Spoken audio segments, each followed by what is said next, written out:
with 1 win, 1 draw and 2 defeats. They sit on 4 points in their League B division. Scotland are on 6 points, Ukraine are on 7 points, so Ireland are in third place, 1 point clear of Armenia. Last night, though, was all about Nathan Collins, and delighted to welcome Damien Delaney to the show. Damien, how are you getting on? Hey lad, how are you? A lot of fluctuating opinions on how much we should be excited about Nathan Collins after last night. Where do you stand? Really excited. I'm really excited to see him grow and get better in this window. Last night he was exceptional. I really like him in the middle of a back three. If we're going to persist with this, he's. I know Shane Duffy has an awful lot of strengths, and he's been the main man for us for years. And he probably will remain the starting middle centre-back. But I think Nathan Collins holds a much higher line, not afraid to go into the midfield, even though he's the middle of three. I think Shane plays a position slightly different. When he's the deepest one, he's almost, not a sweeper, it's probably too harsh a word, but he tends to be a little deeper than the other two. Whereas last night, Nathan Collins nearly all the time was level with the other two centre-backs. And it gave us a much better starting position. It helped them. Obviously, the three midfielders help as well. So maybe that's a touch unfair on Shane Duffy, because when we only play with two midfielders in there, the opposition midfielder players have time. So maybe Shane does have to drop off and give himself a few yards. But I suppose when there was three in there and there was more pressure on the Ukrainian midfield players, Nathan Collins was able to hold a high line. So maybe that point isn't as valid. But I still liked the way he played. What's your gut feeling? And maybe like in terms of what you're actually seeing in terms of analysis as well, of where Collins' ceiling will actually be? Oh, that's up to him. I think he's got every attribute to go as far as he wants. He's got pace, he's got power, he loves the tackle, can head it. I think he's got pretty much everything. We saw last night with his goal how good he is on the ball. A remarkably technical player. So he's still so young as well, and he obviously has leadership qualities. And he's finding his feet nicely at club level. Be interested to see how the summer goes for him. Maybe he can get that move. I'm not sure. I know a company coming in at Burnley, what their financial situation is. Maybe they have to offload him, which could be a good thing for him, because I think there'll be a host of Premier League teams, top half Premier League teams, looking to take him on board. Yeah, just on that, Damien, like that performance last night, it's hard to marry that performance with the lad who's going to play for a year in the Championship, particularly with the trajectory of him getting more game time. As a centre back, like, what would you advise him in terms of, if he said to you, like, okay, I'm going to get a good Premier League offer here, or I can play at a Championship team that is far from guaranteed to actually get promoted as well? Obviously, he wants to play, and he has to play at the highest level possible. Now, the situation at Burnley, depending on how it unfolds, I think Burnley will have to sell him if the rumours or the reports about their financial situation and being plunged into such extreme debt pretty much overnight are true. Then I'm pretty sure that they will look to offload any asset that they have, and needs most certainly an asset. His performance last night would have caught the eye around Europe against a pretty good Ukrainian team. So I think he'll go. But if he doesn't, and Burnley do manage to find some cash or stave off the loan repayments, whatever their situation is, and he stays, then he just has to do the best he can in the Championship. And he is a top player, and he's young enough that he will have that hunger to churn out 46 games. He's been in the Championship with Stoke before, so he knows what it takes. But I think that him and his advisors, his agent, and his family will certainly be looking to get that move, especially if there's, mid to upper level teams, maybe such as the Wolves or someone like that, might be very interested in him. Perhaps there'll be teams higher that look at developing him, but at this stage, he's played so many games, he just needs to continue playing. He was if it were 14 million or whatever it was, like you do wonder what he's worth now. But I don't know if you saw his interview after the game, Dave. I thought it was just so refreshing. Like, he was just like a lad who was happy with life. He said he was tired after 4 games. Didn't really make much of the goal, as if he couldn't really remember it. But what really shone for me was he just said, I just enjoy playing football. I enjoy playing football. And that was like exactly what he did. We all did that at that age, to be honest with you. I was interviewing a man unscarred by life in football. but I think he'll get there, don't worry. He'll grow cynical like myself one day. Like that point that you made earlier on, Damien, about him having the capability to do these sorts of things because he's playing in a back three is kind of on point. And I think that's like the goal, for example, as we were discussing earlier on. It's hard to see somebody playing as one of two centre backs actually making that burst forward and having that capability to actually make that stamp on the attack in the team. So when you're looking at this going forward, obviously Nathan Collins is an absolute banker to start as long as he's fit and as long as he's like playing football. So how do you see the rest of that defence being structured around him if you had to guess for the September window? And we can make the assumption here, Damien, that everybody's fit. Yeah, look, I think, when you saw him step in like that, I think that comes for the goal, that comes, as a byproduct of us having three players in midfield, that the back three can hold a high line. I mean, it is hard to envisage Shane Duffy stepping in that far, although Shane can go tight, don't get me wrong. But I would like to see Nathan Collins continue in the middle of the back three if that's the system that we're going to persist with three centre-backs. Obviously, we're flush with right-backs and centre-backs, so I think Nathan Collins will almost certainly be in the team. I think the manager obviously likes Shane Duffy for his leadership skills and what he brings to the team. So I think Shane will probably remain in the middle of a back three. I think Nathan Collins will play on the right side. And then left side will probably be John Egan, even though we have the likes of Darragh O'Shea and Omar Ramadeli and who's the other one I'm missing? Lenihan as well, who done reasonably well last night.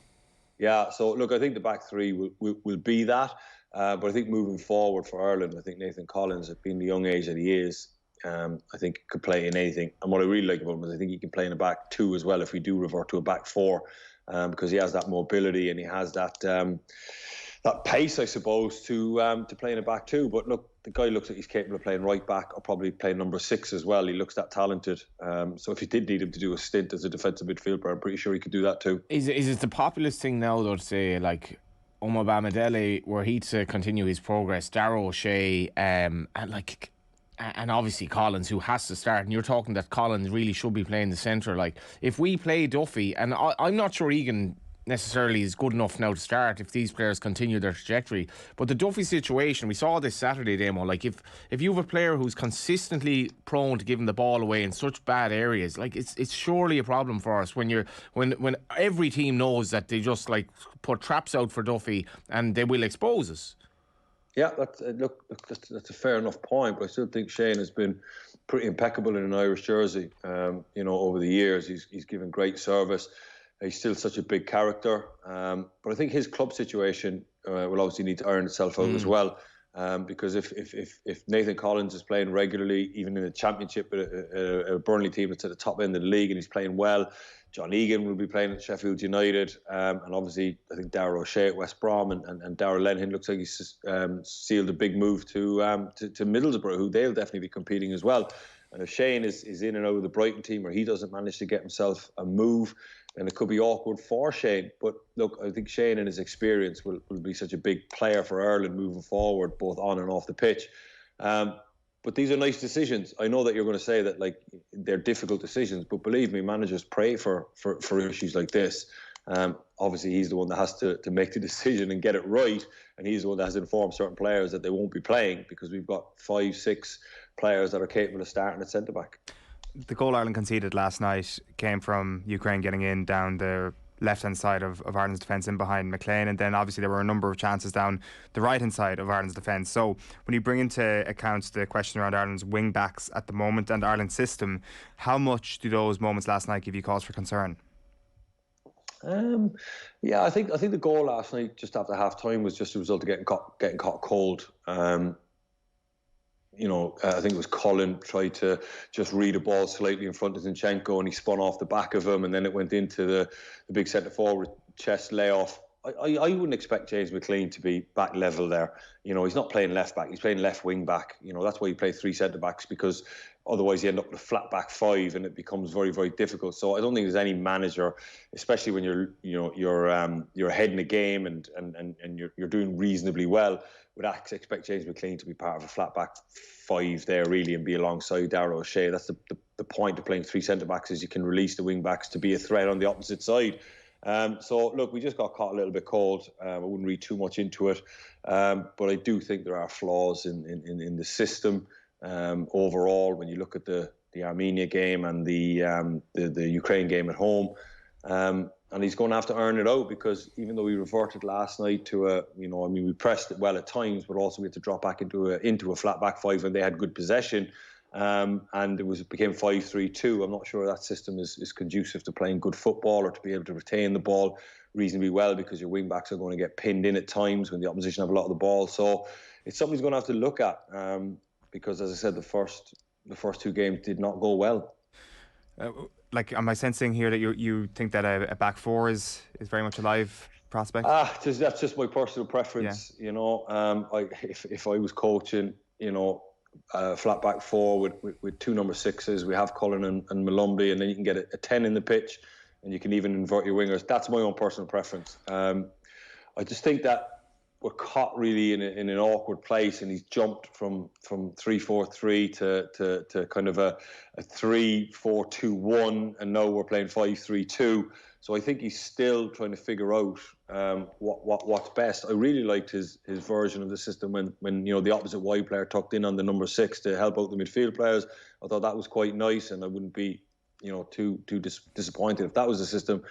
But he needs to start settling now on the system, because he's been in the job, I think, 26 games. I think I'm right in saying that last night was his 26th game. So we're getting a full picture now of Stephen Kenny's Ireland. We had obviously a lot of issues with COVID and the changing of the style. But I think it's time now to start looking at the whole picture and where we're at and where we're going. He's had long enough to implement his so-called change. And he's had long enough now where all his players have been available to him post-COVID. So I think we are getting to the stage though where we can start judging him very fairly. I think he has had a generous amount of time without too much criticism coming his way. But when you look at results like Armenia and Ukraine at home, I was on the fence coming in before this group of fixtures. So things need to change really, and we need to start beating the likes of Armenia, and we need to start getting a settled system as well, not kind of jumping from one to the other.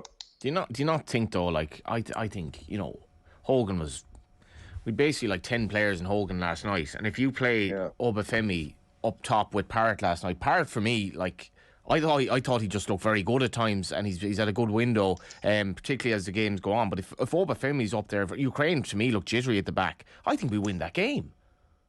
Yeah, okay, but then where's this change in style there then, Johnny, if we're just going to sit back in, defend on the edge of our box and just lump it up? I'm not saying that though. I'm not saying that, because they dovetail very well in general play at times. Obviously the goal on Saturday, I think we've more to our game than that. I think that you have the option then of going long, but we can pass the ball quite well, and we did finish the game very well, but we were carrying a player for 60 minutes. Yeah, like I said, these are questions that the manager needs to start nailing down now. I feel that last night was a touch defensive. I mean, we've done reasonably well in the first half. It was 50-50. Probably deserved just about to go in ahead. But I think they had a pretty good second half. They dominated the ball and were probing. And then obviously we finished the game reasonably strong. So I think a draw was probably a fair result last night out there. The pitch looked very lively as well. I could see the ball just bouncing. It looked really, really hard. So maybe that was a factor of that needs to be taken into account as well. But yeah, I take your point, John. It's not I think very briefly there are no easy answers to this. And Damo's point, we need to settle on a system. We need to settle on what team it is. But I can't, with any confidence, give you my best Irish 11 at all. And probably 2 or 3 lines that I'm not even sure of. Can I actually just ask, just on the system, there's obviously a slight disagreement here on that. Damien, you're saying that actually because it's a back 3, it turns into a back 5, and that is something that's not going to be progressive enough for Ireland. Is that your point in a nutshell? Yeah, because I think when he played this in the game, I remember talking about this. When you play with 3-5-2, right? I always believe 3-5-2 is a possession-based system, right? So you need to retain the ball, and your wing backs then have time to get up the pitch and become wingers, right? That means your 3 in midfield have to dominate the ball. That's the essential kind of bones of that system. If you don't dominate the ball, right, then their wide players are just going to run forward, and your wing backs will go back, and it becomes a flat back five then, and you have three in midfield, which gives up the wings because their full backs become quite prominent. And you saw that in the game last night, that they had a lot of joy. And all of a sudden, they start dominating the ball. And when they start dominating the ball and you're caught in a back five, it can be very, very hard to get out. And the only out ball is what Johnny's talking about there, is a big lump, or not big lump, but a long ball up. And we had a lot of joy off that in the first half. I was counting in the studio. There must have been a dozen long balls where there was a flick on from Parrott or Hogan, and they did link up quite well, but it was very, very back to front. So again, I think he only went to that because he wanted to keep a back three in place, but he realised that two in midfield doesn't work, so he had to get a third midfield player in. So it just seems like the system built itself, if you understand what I'm saying, where I want to keep three centre-backs, I need three in midfield. Well, that's 3-5-2. Let's play 3-5-2, as opposed to any real thought went into it. Maybe that's unfair. Not any real thought went into it, but it just didn't. It looked like it was just kind of thrown in at the last minute. And I'm not a big fan of 3-5-2. I'm a traditionalist. I like three flat back four, really, where your full backs can join in, and one or two defensive midfield players. So look, I think there's, that's what Stephen played his whole career at Dundalk, was that system. So this is a new system that Stephen's been playing, and he talked before the game about being able to be adaptive and drop in and out of systems. But like I said, there's still an awful lot of questions to be answered. That's really interesting. Just one last word on England, actually, before we let you go, Damien. I actually caught none of this last night, but was kind of following the hysteria on Twitter, the fact that the players got booed at the end. What happened last night? Look, Hungary are a very, very slick outfit now. That manager, Marco Rossi, has really made them an incredibly difficult team to get at. They defended numbers. And then they are one of the most efficient teams on the break that you're likely to see. I mean, they must have had 5 breakaways and scored 4 goals. They were that good on the break. And the captain, Zalai, at the top of the pitch, is a good focal point for them.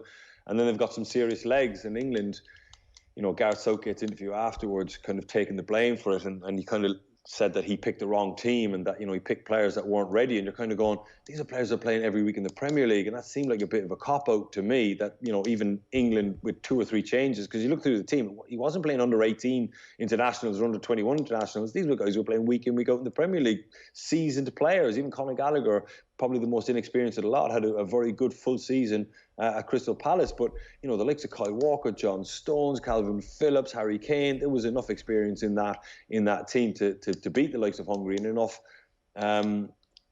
talent. But I think that, he tried to move away from his ultra cautious, ultra defensive, 7 defenders, 3 attackers, let's make a goal and see if we can win it 1-0. That was kind of his MO in the Euros. He went away from that, and he played with Calvin Phillips, and I think it was Conor Gallagher and Jude Bellingham, and England looked very, very open. So I think last night is kind of confirmation to Gareth Southgate that he's not going to move away from that ultra-conservative style. In fact, he's probably going to go right back to it and rely on his 3 attacking players, you go back to Rice and Phillips, flat back 5, and rely on the skilled players at the top end of the pitch to nick a goal. It could be Ireland against England in League B, of course, in the Nations League next time. 4-0 was the result last night, by the way, so 2 draws, 2 defeats for England. They're bottom of League A, Group 3. Damien Delaney, great stuff. Thanks a million. Thanks, lads. Cheers, Damien Delaney there on the line, and really interesting stuff on the system. Johnny, great stuff. Thanks a million for being with us this morning. Thanks, Eoin. Thankfully, just so glad that last night it wasn't like a horror show discussing it now, compared to last week. And now everything is good, and everything is rosy forever, evermore in Irish football.